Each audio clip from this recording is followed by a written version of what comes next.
मोहन सरकार को पूरीला 100 दिन। ओडिशा रे मोहन सरकार को पूरीछि 100 दिन। ओडिशावासी विश्वास और भरोसा बल 24 वर्षर बीजेडी सरकार को क्षमताच्युत कर प्रथम थर राज्य रे सरकार गढ़ी बीजेपी। 12 जून 2024 रे ओडिशार मुख्यमंत्री भाव शपथ नहीं मोहन माझी।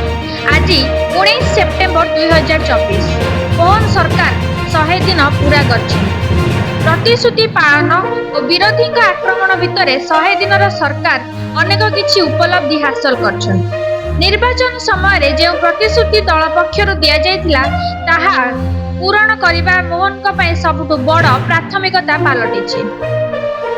पुरी रे मोहन सरकार 100 दिन सफलता ओडिशावासी सामने रखिब बीजेपी, किंतु वास्तव में 100 दिन सरकार रे ओडिशावासी को बीजेपी देइथिबा प्रतिश्रुति केते पूरण करि पारिछि और केते पूरण करि पारिनि ताहा आलोचनार विषय पलटिछि। लोकंक पाखरे राज्य सरकार उपलब्धि पहुंचाइबा को पुरी रे बड़ आयोजन करिसेंति बीजेपी। 100 दिन पूर्ति उत्सव कार्यक्रम उद्घाटन करिवे मुख्यमंत्री मोहन चरण माझी।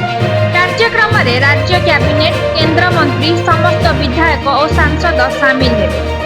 पुरी रे राज्य स्तरीय कार्यक्रम पर 20 रु 22 तारिख जाए जिला एवं निर्वाचन मंडली रे हेबो स्वतंत्र कार्यक्रम।